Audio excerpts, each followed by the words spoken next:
Hello, good day, Happy New Year, and welcome to the University of the Philippines Open University Diploma in Land Use Planning Resource Use and Development final presentation. And today we will be discussing about the evaluation and analysis of Puerto Princesa City Environmental Critical Areas Network or ECAN Resource Management Plan. Okay, so before we begin, let me introduce myself to you as your presenter. I am Jessica Julia Carino from Angeles City, Pampanga, a registered and licensed architect, graphic designer, small business owner, 3D visualization artist, Taekwondo black belter, a wife, mom of two beautiful toddlers, and a student taking up Diploma in Land Use Planning from the UPOU Open University. On this final presentation, we will be discussing about the introduction and overview of the ECAN Resource Management Plan of Puerto Princesa, the analysis on the plan's content, the analysis on the Philippine Development Plan in relation to the ECAN RMP, and the conclusion and recommendation for the given plan, and lastly, the summary as a recap. Now let's begin with the overview of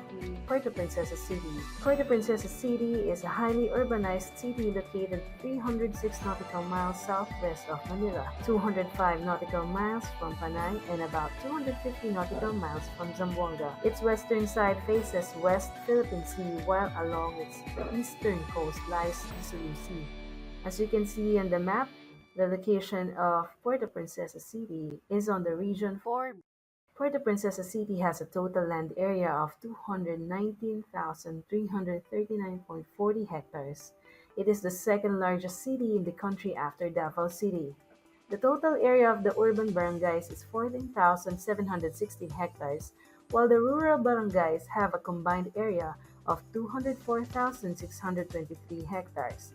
Puerto Princesa has a population of 307,079 with an annual growth rate of 3.71%. So what are the purposes of Environmental Critical Areas Network Zoning? First, it will be the framework for planning or as a basis for management planning and implementation. Second, it's an instrument to regulate and control the use of land and water resources. Third is it serves as a plan to conserve and protect the natural wealth and ecosystem services of Palawan. Now let's proceed to the analysis of the content.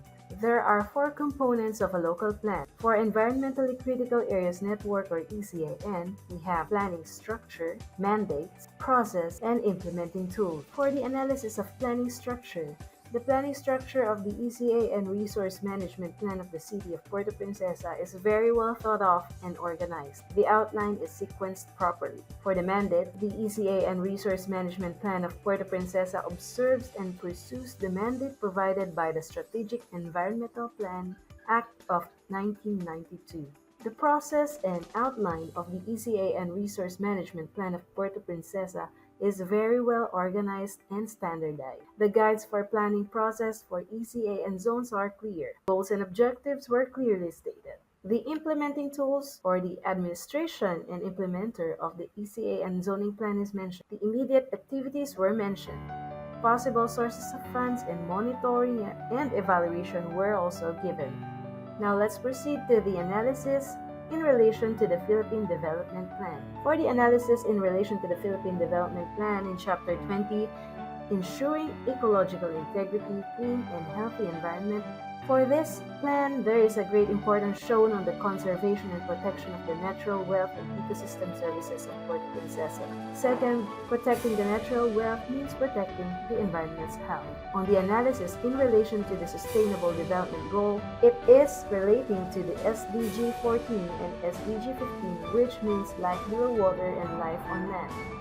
For the SDG 14, it is the conservation and sustainable use of the water resources for development, and for the SDG 15, it aims to protect, restore, and promote sustainable use of terrestrial ecosystems, sustainably manage forests, combat desertification, and halt the reverse land degradation and biodiversity loss.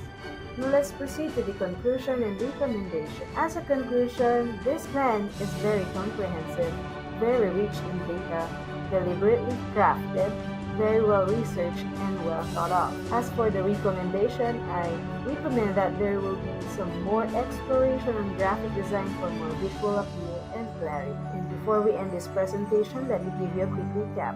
We have discussed about the introduction and overview of Puerto Princesa City and also its ECAN purpose, analysis of the four components of a local plan, analysis in relation to the Philippine Development Plan including the SDG, and the conclusion and recommendation. This is the end of the presentation. Thank you very much. This has been Jessica Julia Carino. Stay safe, God bless, and Happy New Year.